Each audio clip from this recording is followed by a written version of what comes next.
Hi student, आप सबों को आपके मैथ्स विंडो क्लासेस में स्वागत है। स्टूडेंट, आज हम लोग अध्याय 5 चैप्टर नंबर 5 हम लोग उसको पढ़ेंगे। ठीक है, स्टडी आज उसको करेंगे अध्याय 5 का, चैप्टर 5 का। तो विद्यार्थी, चैप्टर नंबर 5 यानी अध्याय 5 में आपका वो चीज है जो आप सिर्फ 10th क्लास में नहीं, आप 11th 12th क्लास में भी आप इसे पढ़ेंगे। ठीक है, आपको जानकारी दे दें कि ये आपका समांतर श्रेणी है, मींस अर्थमेटिक प्रोग्रेशन है। ठीक है, अर्थमेटिक प्रोग्रेशन शॉर्ट में कहते हैं एपी। ठीक है स्टूडेंट, तो ये हम लोग को पढ़ना है आज, और ये आपके सिर्फ और सिर्फ मैट्रिक एग्जाम में नहीं, आपके 11th 12th में भी ये काम आते हैं, है ना। और ये मैट्रिक एग्जाम में तो खैर कहना ही नहीं, बोर्ड एग्जाम में आपका सीबीएसई का बोर्ड हो या तो अन्य बोर्ड हो, वो सभी में इसका ये यूज होता है, इसका उपयोग किया जाता है। तो हम लोग चलिए आज विद्यार्थी हम लोग पढ़ते हैं अर्थमेटिक प्रोग्रेशन, है ना। अर्थमेटिक प्रोग्रेशन हिंदी में कहते हैं समांतर श्रेणी। ठीक है, तो अर्थमेटिक प्रोग्रेशन समांतर श्रेणी, समांतर श्रेणी। ठीक है विद्यार्थी, तो ये क्या है arithmetic progression, ARI arithmetic progression. ठीक है,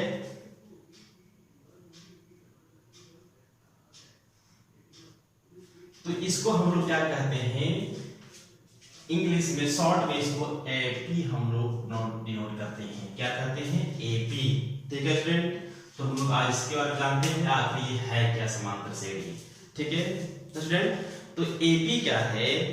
एपी एक किसी भी संख्या का सूची है। ठीक है, इस प्रकार से संख्या का सूची है कि आप बुक में, एक आपके बुक में दिया होगा, देखते होंगे सीढ़ी का, जैसे लैडर सीढ़ी में देखते होंगे, चढ़ने के लिए क्या होता है, पैर रखने के लिए जगह बनाया हुआ रहता है, और देखते होंगे एकदम सेम ऐसा साइज बना रहता है कि जिससे कि आपकी जो कदम है पूरा का पूरा उसमें जाकर के लगे, ताकि ये नीचे यानी कोई बहुत बड़ा गैपिंग है, बहुत छोटा गैपिंग है, कहीं नहीं, सेम गैपिंग रहता है। ठीक है, जैसे लैडर की बात कर रहे हैं, लैडर में जैसे देखते हैं यानी सीढ़ी में चढ़ने के लिए या उतरने के लिए जो बना हुआ रहता है, उस गैपिंग देखते होंगे, सब में हमेशा सेम रहता है, और धीरे धीरे क्या है उसका ये जो है चौड़ाई घटता जाता है। ठीक है स्टूडेंट, तो क्या है ये सब, क्या है कि वो समांतर श्रेणी का एक बहुत परफेक्ट ये एग्जांपल है, उदाहरण है ना। तो वो उस प्रकार से कर सकते हैं। तो कहने का मतलब ये हुआ कि कोई भी संख्या का ऐसा सूची जिसमें संख्याओं के बीच का अंतर हमेशा एक निश्चित संख्या होनी चाहिए। क्या होनी चाहिए? एक निश्चित संख्या होनी चाहिए, उसी को हम लोग एपी कहते हैं, यानी अर्थमेटिक प्रोग्रेशन मींस समांतर श्रेणी कहते हैं। ठीक है स्टूडेंट, क्या कहते हैं? फिर सुन लीजिए इसको।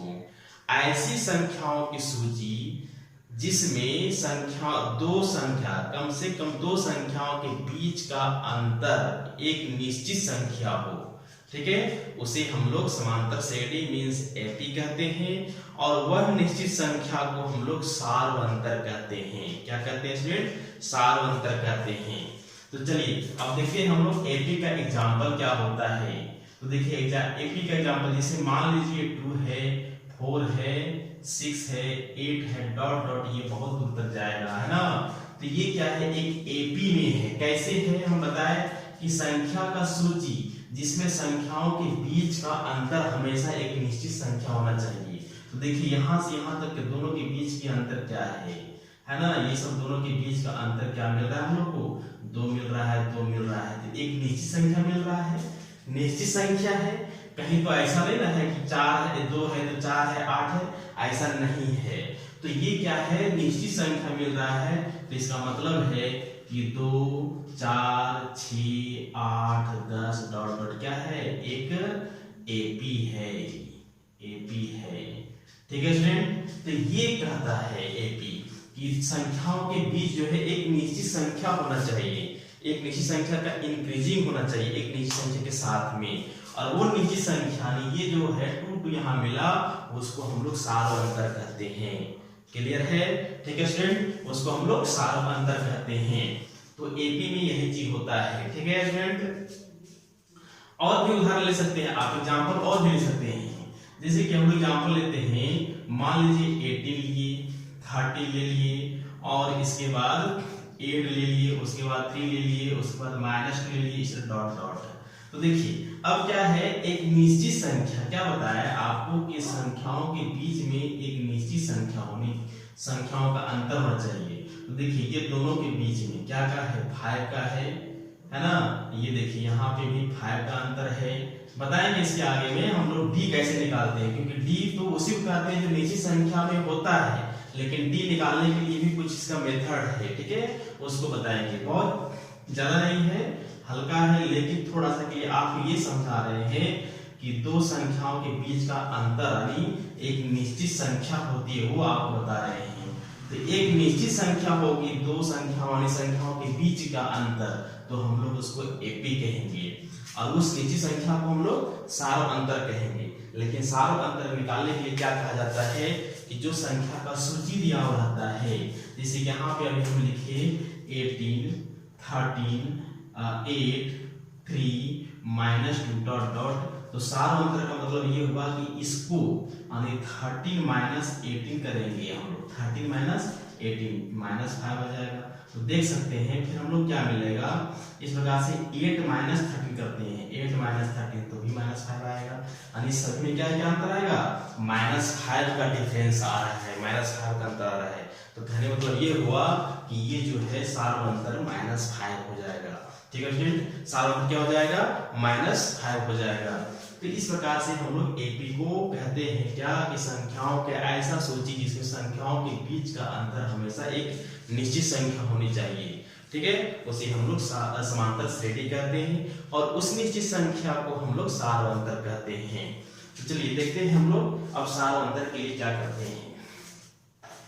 तो एपी का ये एग्जाम्पल था आपका, लेकिन इसका अगर इस प्रकार से हम लोग एपी लें, ठीक है, आप समझ गए होंगे कि एपी क्या होता है। कोई भी संख्या, कोई भी उदाहरण ऐसे ले सकते हैं। ठीक है, तो देखिए मान लेते हैं हम लोग कि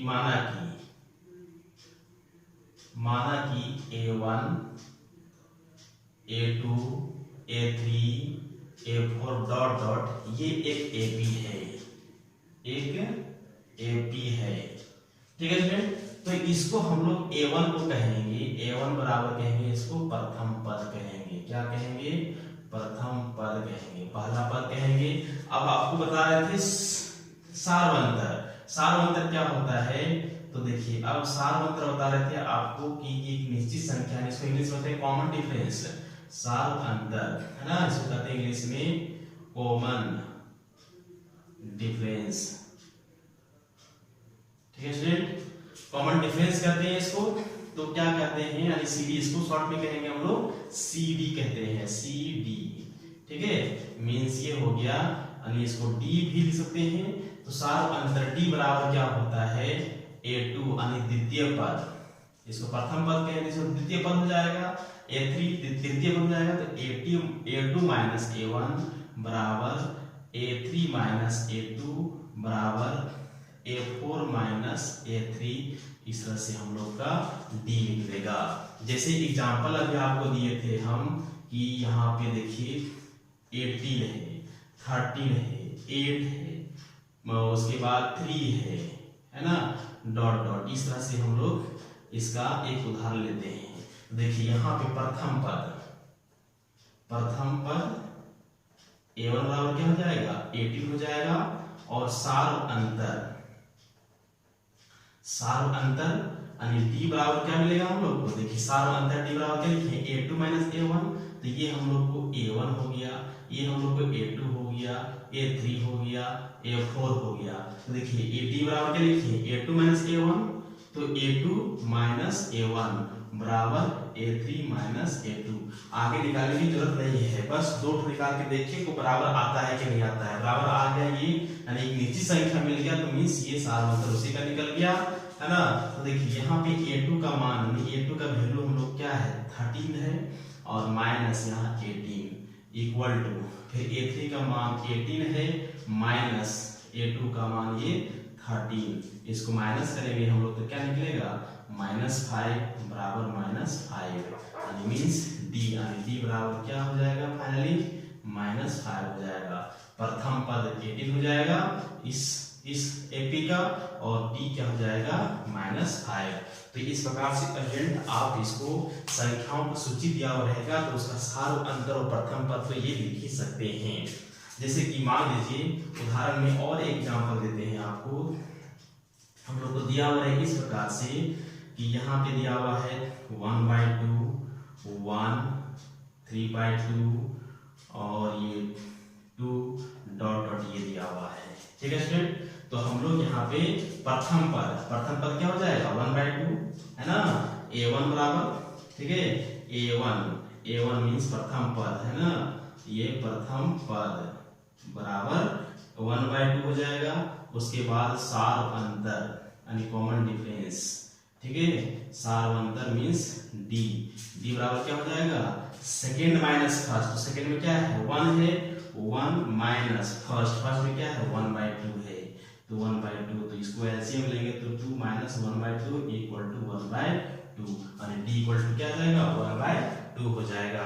तो इस प्रकार से हम लोग इसका सार अंतर और प्रथम पद को लिखते हैं, और ये आपको पहचान में आ गया कि एपी किसे कहते हैं। ठीक है स्टूडेंट, वह सूची जिसमें संख्याओं के बीच में एक निश्चित संख्या जुड़ा हुआ हो और या तो अंतर एक निश्चित संख्या हो उसे हम लोग एपी कहते हैं, और उस निश्चित संख्या को हम लोग क्या कहते हैं सार अंतर कहते हैं। तो इस प्रकार से हम लोग निकालते हैं। तो ठीक है स्टूडेंट, तो इस प्रकार से कहीं आपको दिया हुआ रहे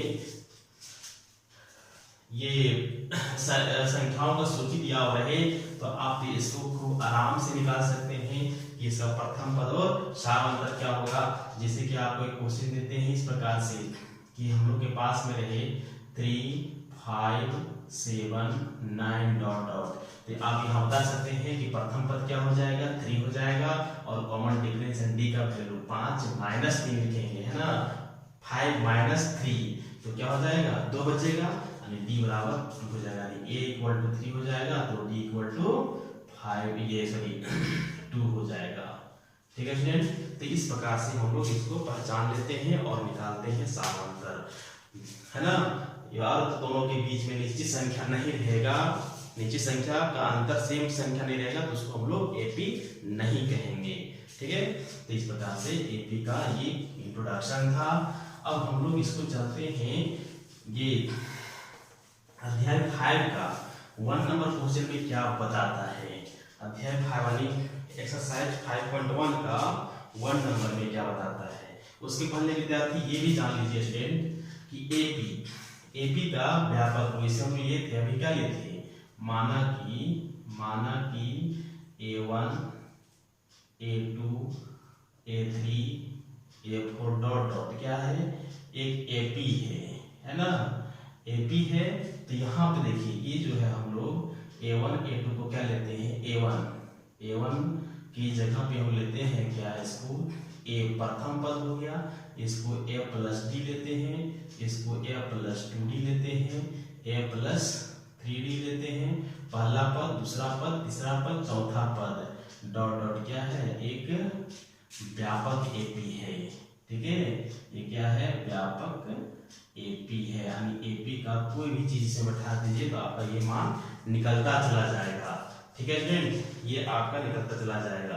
तो एपी का ये टर्म होता है a प्लस डी, यानी डी जब लिखे थे ना सार अंतर उसी का जोड़ है।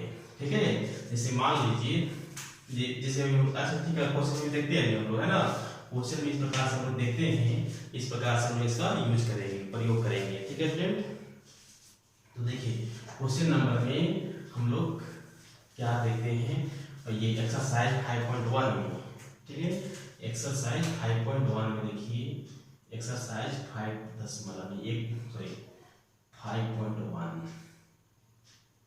ठीक है 5.1 में देखिए क्या कहता है ये। तो पहला नंबर क्वेश्चन में क्या कहता है, पहला नंबर क्वेश्चन लिखते हैं स्टूडेंट। ठीक है, उसको पढ़ के आपको सुनाते हैं क्या कहता है। प्रत्येक किलोमीटर के बाद एक टैक्सी का किराया जबकि प्रथम किलोमीटर के लिए किराया 15 रुपया है और प्रत्येक अतिरिक्त किलोमीटर के लिए किराया 8 रुपया है। तो ये एपी में ये सूचित करता है या नहीं सूचित करता है, ये हम लोग को निकालने बोल रहा है। ठीक है, तो देखते हैं हम लोग। तो कहता क्या है क्वेश्चन नंबर 1 में कहता है प्रथम किलोमीटर का किराया 15 रुपया है ना। प्रथम किलोमीटर किराया, प्रथम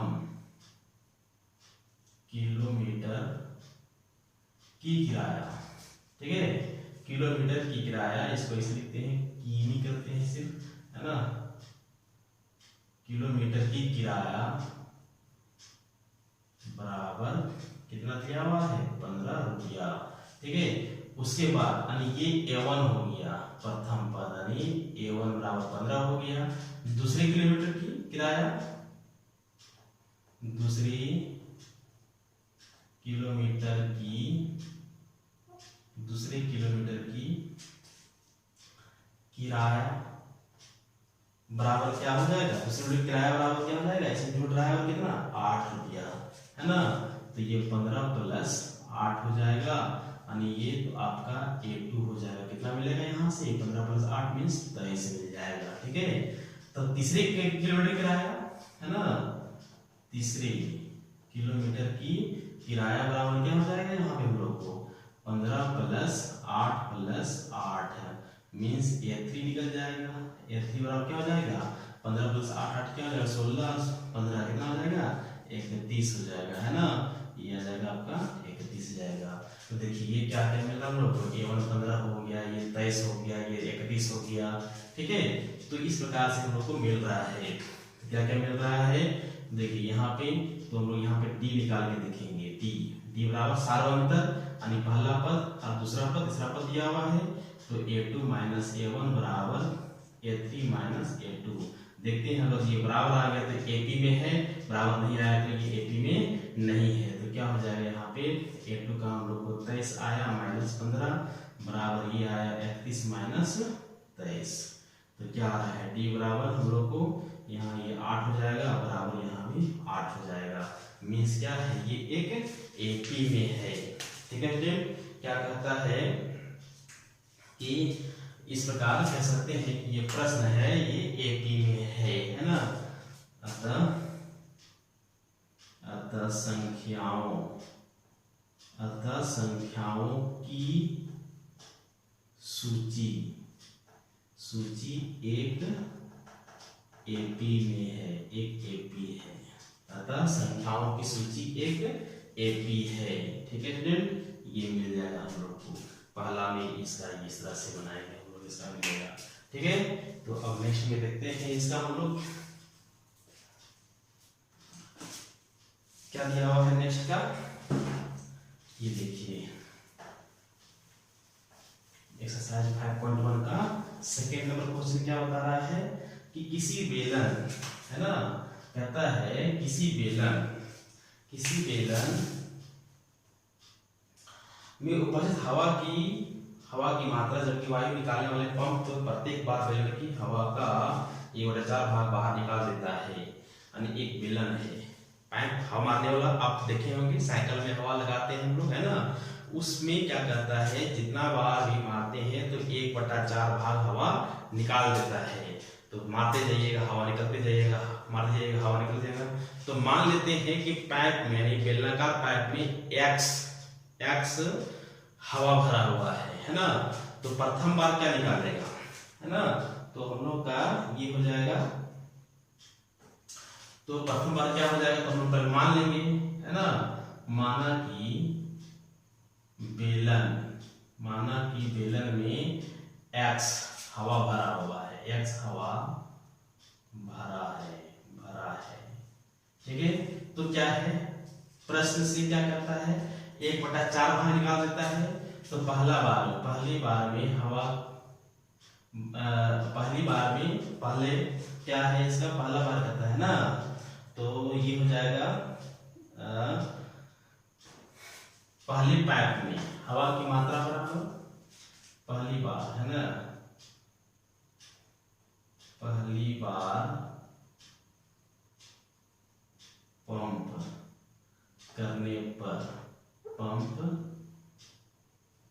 करने पर हवा की मात्रा बराबर क्या हो जाएगा, जो इसमें है ना, दिया हुआ क्या, x माइनस एक्स बटा 4 हो जाएगा, मीन्स 3x बटा 4 हो जाएगा, ये A1 हो जाएगा। ठीक है स्टूडेंट, तो दूसरी बार पंप करने पर हवा की मात्रा बराबर क्या हो जाएगा, x माइनस 3x बाई 4। ठीक है फ्रेंड, तो ये क्या हो जाएगा आपका x माइनस 3/4, x ही मान लेने से चलेगा, ये है ना। अच्छा 1/4 भाग ना, तो ये हो जाएगा आपका 1/4।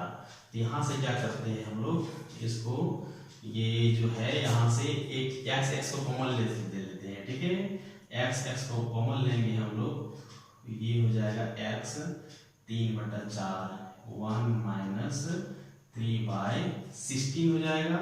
16 में 3 माइनस कर देंगे तो हम लोग को आ जाएगा वो 13, है ना, 1/4। तो ये हो जाएगा आपका पहला बार में शेष ये 3x/4 माइनस ये, देखिए स्टूडेंट क्या कहता है कि हवा का मात्रा जो है ना, x को हम लोग मान लिए हैं, तो कहता है हम पंप करते हैं तो शेष भाग पर क्या होता है 1/4, शेष का 1/4 भाग मिलता है, तो शेष ये हम लोग को निकल गया पहला में। दूसरा में क्या करता है शेष का फिर 1/4 भाग, तो शेष ये निकला था ना हम लोग, उसी में 1/4 भाग फिर निकल रहा है, तो यहाँ से हम लोग को 3x/4 कॉमन लेते हैं, तो 1 माइनस 1/4 बचेगा। तो इस प्रकार से क्या आ जाएगा हम लोग को यहाँ पे 3x/4 इंटू 3/4 हो जाएगा। तो ये 3 और 3 ये 4 क्या मिल जाएगा यहाँ पे 3/4 का स्क्वायर मिल जाएगा। ठीक है, इस प्रकार से हम देखेंगे कि पहला में दिया आया यानी ये आया आपका 3/4 इंटू x, दूसरा में आया 3/4 x स्क्वायर, 3/4 का होल स्क्वायर x आ गया हम लोग का। तीसरी बार में कितना आएगा, तीसरी बार पंप करने पर हवा की मात्रा बराबर क्या निकल जाएगा हम लोग को, यहाँ से हो जाएगा 3/4 का क्यूब इंटू x, यानी A1 बराबर आ गया 3x/4, A2 बराबर आ गया 3/4 का स्क्वायर इंटू x, A3 बराबर आ गया 3/4 का क्यूब इंटू x। ठीक है स्टूडेंट, तो देख सकते हैं कि जब भी कोई भी संख्या का सूची स्क्वायर में पावर में बढ़ता चला जाएगा तो वो एपी में नहीं होगा। इसको घटा के देखिएगा सार्वंतर ये नहीं आएगा बराबर। ठीक है, तो ये एपी में नहीं है क्योंकि देखिए पावर बढ़ जा रहा है, ये यहाँ 1 पावर है, यहाँ 2 पावर है, यहाँ 3 पावर है। कभी भी एपी के लिए पावर में कोई भी संख्या की सूची एपी नहीं हो सकता है। ठीक है स्टूडेंट, तो ये हुआ यहाँ पे आपका इस पहचानने का। तो क्या कहेंगे, अतः संख्याओं की सूची क्या है, एपी में नहीं है। अतः संख्याओं की सूची एपी में नहीं है। ठीक है स्टूडेंट, एपी में नहीं है। तो इस प्रकार से हम लोग इसको पहचान कर सकते हैं। अब नेक्स्ट में क्या करता है, थर्ड नंबर क्वेश्चन में प्रत्येक मीटर की खुदाई के बाद एक कुआं में आई लागत। ठीक है स्टूडेंट्स, तो ये आप समझ सकते हैं इस प्रकार से है, सभी का सभी क्वेश्चन है आपका बनाने का। तो ये बनाने में कोई कठिनाई नहीं होनी चाहिए, केवल आपको पहचानना है कि ये एपी में है या नहीं है। ठीक है स्टूडेंट, तो अब क्या है कि नेक्स्ट में क्या कहता है आपको, क्वेश्चन थर्ड में प्रत्येक मीटर की खुदाई के बाद कुआं में आई लागत, जबकि प्रथम खुदाई की लागत क्या है 50 रुपया है, बाद में प्रत्येक मीटर की खुदाई की नहीं है, प्रत्येक मीटर क्या कहता है 150 रुपया है ना। पहली बार कितना लागत हुआ 150 रुपया, और उसके बाद प्रत्येक बार 50 रुपये बढ़ते जा रहा है। इसका मतलब है पहला यानी प्रथम पद 150 रुपया हो गया, 150 रुपया, और डी बराबर क्या हो जाएगा 50 रुपया, मीन्स ये क्या है एक एपी है। ठीक है स्टूडेंट, तो इस प्रकार से 5.1 का पहला में सभी का ये इस पर पहचाने बोलता है ना। अब क्या है कि चौथा में कहता है 4 नंबर के देख लेते हैं। फॉर्मूला कहता है खाते में प्रत्येक वर्ष का मिश्रधन, जबकि ये 10,000 रुपए की राशि 8% वाली दर से चक्रवृद्धि ब्याज पर जमा की जाती है ना। तो ये क्या करता है, चक्रवृद्धि ब्याज पर जमा की जाती है। तो आप जानते होंगे मिश्रधन का फॉर्मूला क्या होता है। मिश्रधन बराबर ये जो मूलधन इनटू ब्रैकेट 1 प्लस 10/100 ब्रैकेट के ऊपर में समय रहता है ना। तो यहाँ पे क्या दिया हुआ है आपको कि एक वर्ष बाद, पहला नंबर का क्वेश्चन, पहला का 4 नंबर क्वेश्चन है ना, पहला का ये 4 नंबर क्वेश्चन है। तो कहता है पहले वर्ष में मिश्रधन बराबर, तो सबसे पहले क्या है यहाँ पे मूलधन क्या क्या है उसको लिख लेते हैं हम लोग। मूलधन बराबर 10,000, दर बराबर 8%, समय बराबर है ना, समय तो आपको 1 वर्ष से 2 वर्ष लेना होगा, ठीक है, समय तो आपको 1 वर्ष 2 वर्ष लेना होगा। तो मिश्रधन बराबर क्या होता है, यहाँ लिखेंगे हम लोग पहले वर्ष का मिश्रधन बराबर, पहले वर्ष का मिश्रधन बराबर क्या होता है, मूलधन गुने 1 प्लस दर बटा 100। ये हो जाएगा, पहला वर्ष का ले रहे हैं, पहले वर्ष का, तो यहाँ 1 हो जाएगा, तो क्या हो जाएगा 10,000 इंटू 1 प्लस 8/100 हो जाएगा, 1 हो जाएगा। दूसरे वर्ष का, दूसरे वर्ष का मिश्रधन, दूसरे वर्ष का मिश्रधन बराबर वही हो जाएगा 10,000 1 प्लस 8/100 का पावर यहाँ 2 हो जाएगा। तो आपको पहले बताया है कि जब भी पावर बढ़ता चला जाए, देखिए यहाँ पे 1 था, यहाँ 2 हो गया, तीसरे वर्ष का 3 हो जाएगा। तो ये जैसे पावर बढ़ते जाएगा तो क्या हो जाएगा, ये एपी में नहीं है, ये संख्याओं की सूची क्या हो जाएगा, एपी में नहीं है, ये A1 हो जाएगा, ये A2 हो जाएगा। इसी तरह से Q वाला जब यहाँ की पावर जाएगा तो वो A3 कहलाएगा, मीन्स ये एपी में नहीं होगा, ठीक है फ्रेंड। तो ये ज्यादा कुछ है नहीं आपका, ये क्वेश्चन नंबर 1 का सारा का सारा था, आपका सॉल्यूशन बता दिया गया है। अगर यदि आपको फिर समझ में ना आवे तो कमेंट जरूर कीजिएगा, है ना, और चैनल को सब्सक्राइब भी कीजिएगा। तो चलिए आगे चलते हैं हम लोग। क्वेश्चन नंबर 2 में कहता है कि दी हुई एपी के प्रथम 4 पद निकालिए जब प्रथम पद और सारवंतर दे दिया है आपको, है ना, इसे सारवंतर प्रथम पद दे दिया है, तो वो निकाले बोल रहा है आपको कि एक अगला 4 पद निकालिए। तो देखिए क्या है इसमें, बहुत आसान चीज है, ये सब समझने की तो खैर ज्यादा जरूरत नहीं है, लेकिन फिर भी देखिए आप यहाँ पे क्या कहता है, पहला का पहला में a बराबर दिया हुआ है 10 और d बराबर भी दिया हुआ है 10, ठीक है फ्रेंड। तो आपको हम AP का, तो देखिए यहाँ पे ये a और d दे दिया हुआ है ना, a बराबर और d बराबर दिया हुआ है। तो AP का अगला 4 पद है ना, AP का अगला 4 पद क्या क्या हो जाएगा, a plus d, a plus 2d, a plus 3d, 1 2 3 4 है ना। तो क्या हो जाएगा, a बराबर 10 है तो ये 10 हो गया, a प्लस ये a का वैल्यू यहाँ 10 हो जाएगा और ये d का वैल्यू 10 हो जाएगा, a प्लस यानी a यहाँ पे 10 हो जाएगा और 2 इंटू 10 हो जाएगा, फिर क्या हो जाएगा 10 प्लस 3 इंटू 10 हो जाएगा। तो क्या आ गया 10 और ये 20 और ये 30 और ये 40, ये आपका इस प्रकार से आंसर हो जाएगा, बहुत शॉर्ट में हो जाएगा ये, है ना। इसी तरह से करना है सब। दूसरा में क्या दिया हुआ है, सेकंड नंबर में a equal to, second number में दिया हुआ है, क्या आ गया, किधर गया, a equal to -2 d equal to 0, है ना, a equal to -2 d equal to 0। इसी तरह से लेंगे AP का अगला 4 पद, है ना, AP का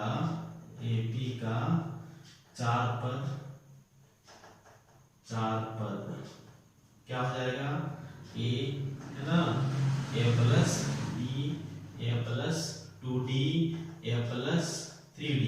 तो a का वैल्यू कितना है -2 और -2 प्लस 0, -2 प्लस फिर 0, -2 प्लस फिर 0, ठीक है। तो कितना आ रहा है सब में हम लोग को -2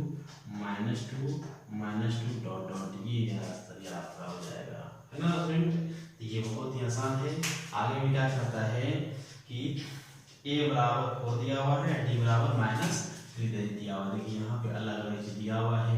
तीसरा नंबर में ए बराबर कितना दिया हुआ है 4 है, ठीक है फ्रेंड, ए बराबर 4, डी बराबर -3। तो हम क्या लेंगे एपी, अगला 4 पद एपी का अगला 4 पद क्या क्या हो जाएगा, ए प्लस डी, ए प्लस 2d, ए प्लस 3d। तो ए का वैल्यू 4 हो गया और 4 प्लस डी का वैल्यू -3 हो गया। फिर यहाँ पे हो जाएगा हम लोग को 4 प्लस 2 इंटू -3 हो गया और ये फिर यहाँ हो जाएगा ये 4 प्लस 3 इंटू -3 हो जाएगा। तो ये 4 हो गया, 4 -3 हो गया यहाँ पे और यहाँ 4 -6 हो जाएगा और 4 -9 हो जाएगा। तो क्या जाएगा 4, ये 1, ये -2 और ये -5, ठीक है फ्रेंड। तो इस प्रकार से देखिए ये निकल रहा है ना, बहुत आसान चीज है, सबका इसे निकाल सकते हैं आप, है ना। तो चलिए आगे आप निकाल लीजिएगा, इतना आपको विश्वास हो गया कि ये आपकी इधर से घटा करके आप इसको निकाल लीजिएगा, ठीक है। नेक्स्ट चलते हैं हम लोग नेक्स्ट क्वेश्चन में। अच्छा इसी को 5 में बना लेते हैं, तो 5 में थोड़ा नहीं 4 में कुछ 5 के लिए 4 में कुछ कॉम्प्लिकेटेड है इसमें, है ना। तो क्या है a इक्वल टू -1 और d इक्वल टू 1/2। नहीं तो स्टूडेंट कहेंगे कि बस सर आसान वाला बना लिए और कठिन वाला दिए छोड़, नहीं ऐसा नहीं। चलिए आपको देखते हैं यहाँ पे क्या हो जाएगा। एक ये दिया हुआ है तो AP का अगला 4 पद कौन कौन हो जाएगा, a plus d, a plus 2d, है ना, a प्लस 3d। तो a का वैल्यू -1 हो जाएगा, -1 प्लस 1/2 हो जाएगा, -1 प्लस 2 इंटू 1/2 हो जाएगा, -1 प्लस 3 इंटू 1/2 हो जाएगा। तो ये -1 हो जाएगा।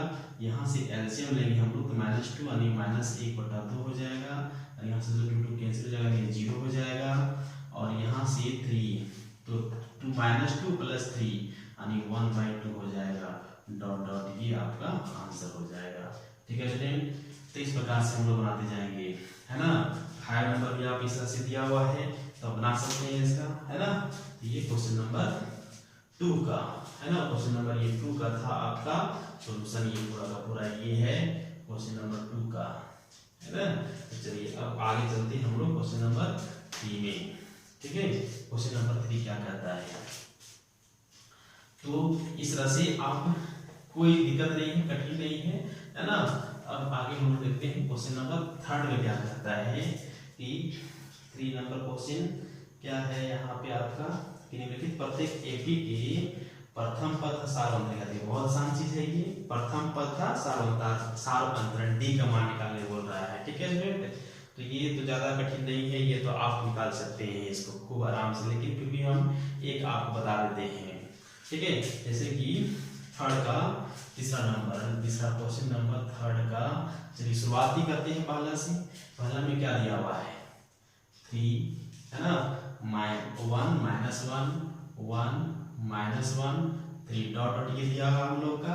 तो क्या हो जाएगा यहाँ से हम लोग को प्रथम पद कहता है, प्रथम पद बराबर 3 हो गया और d बराबर सेकेंड माइनस फर्स्ट होता है यानी a2 माइनस a1। तो a2 का वैल्यू यहाँ पे 1 है और a1 का वैल्यू 3 है, 3 यानी -2 हो जाएगा, ठीक है, यानी a बराबर 3 और d बराबर -2 हो गया, ठीक है फ्रेंड।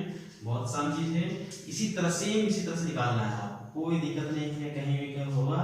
इसका तीसरा नंबर देखते हैं, ठीक है। 3rd नंबर में क्या दिया हुआ है 1/3 5/3 है ना, 9/3 और 13/3 डॉट डॉट ये दिया हुआ है। तो क्या हो जाएगा, तो हम लोग को प्रथम पद, है ना, प्रथम पद बराबर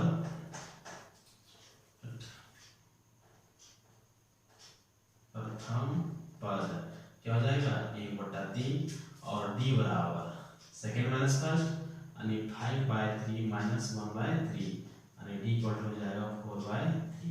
ठीक है, यानी a इक्वल टू 1/3। ठीक है, तो इस प्रकार से ये निकल जाता है। तो ये बहुत आसान चीज है, ये आपको निकालने में कहीं किसी प्रकार से दिक्कत नहीं होनी चाहिए। ठीक है स्टूडेंट, क्वेश्चन नंबर 4 क्या कहता है?